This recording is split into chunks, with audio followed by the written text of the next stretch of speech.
Yes, my friends, it's time for memory lane one more time. As usual, we start in first form. Now, there were lots of brothers at Courtney. I remember one incident with a guy called E.T. Worrell. He went into the pond, he fell in, got all his clothes wet, and he was beaten, he was bit by his brother who was older than him. We think was in either fourth or fifth form. And there were a lot of brothers. There were the Rices, there were the Waldrons, the Skinners, the Yearwoods, the Cumberbatch, the Denny's, the Kelmans, the Bakers, and they all tended to, show that they were older than the other guy and they were the St. Johns, older than the other guy. But if he did something wrong, they'll give him some lashes. That's to compensate for the lashes that they got at home. Then it was there when photography was introduced, and they had a little room that was a dark room, and there were guys like Griffith and Ennis and Strickland. They took it very serious, and they actually learned to develop films in black and white, of course, and it was a very good thing. There was also the weight room.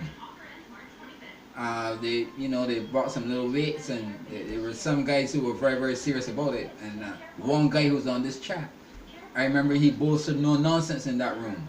Because one day Harry Ford went in there playing the fool, and he actually manhandled him and pushed him up through the door. I remember that very well. Also, when French was introduced, we were integrated with some guys who were only accustomed to doing Spanish. So they took their case, they were led by Norman Yearwood. They took their case to Jay Gunn, the headmaster.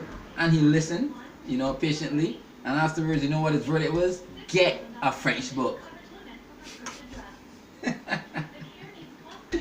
As I said before, the school gap, brings back lots of memories.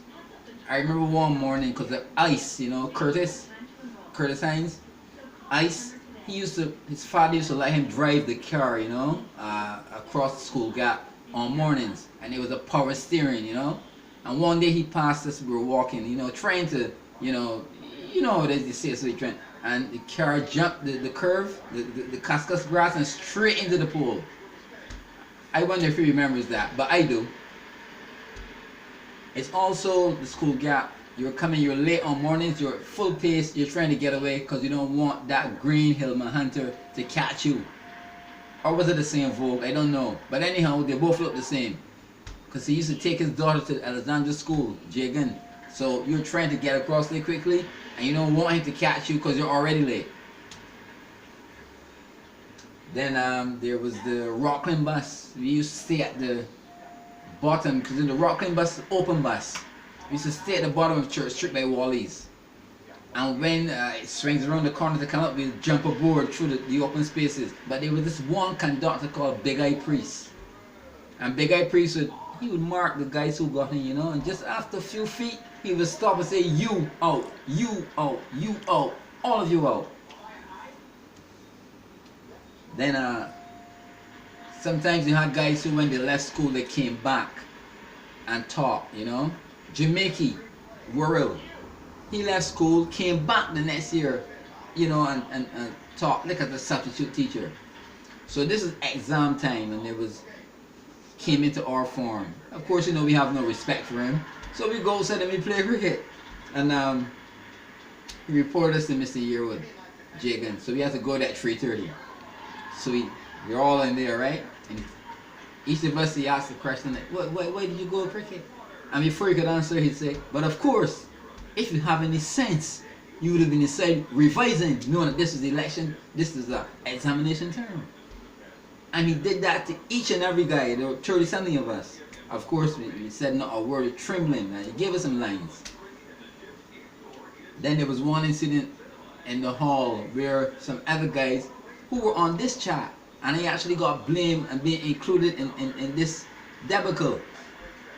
They were actually singing Pig Latin while prayers is going on, their own language. And we were reported by a guy called Worrell, right? He's the headmaster at Dawes right now, principal at Dawes. He reported us. And we went to the headmaster. Again, come at 3:30 for some lines. Then there was a teacher called Jonah. If Jonah saw you eating lunch, he said, what have you got there? Right? And he conversated and eat it. Just like that. There was an incident with a guy called Jackman. We used to call him Joy Jackman. Jonah gave us a test. You know the chemical symbols, the periodic table? He had an S is for soap. So Jonah made him write 250 times. S is for sulfur. S is for sulfur.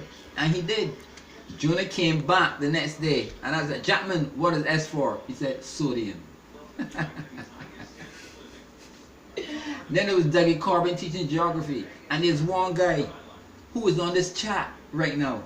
You know what he wrote in an exam? Because Dougie Ford read it out. He said Guyana is situated on the east coast of Jamaica, next door to Trinidad.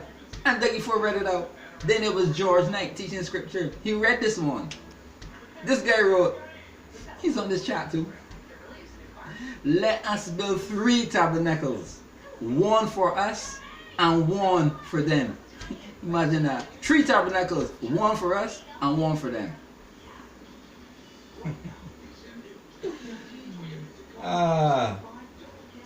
So, I'm quite sure I brought up some memories for you. So, let's leave some of these names with you. Bopus, Andy Phillips, Johnny Slocum, Steve Patrick, Norman Watson, Hezza Poppin, Vex, Ice, Bernard, Punk as in Lenny St. John, Punk as in Norman Worrell, Neville Worrell, Brando, Flip Side of Barnabas, Lindsay Bovell, John Birch, Barabbas, Willoughby, Freeston Standard, Patrick Blackman, and Cecil Blackman. I hope you enjoyed this one. Till next time.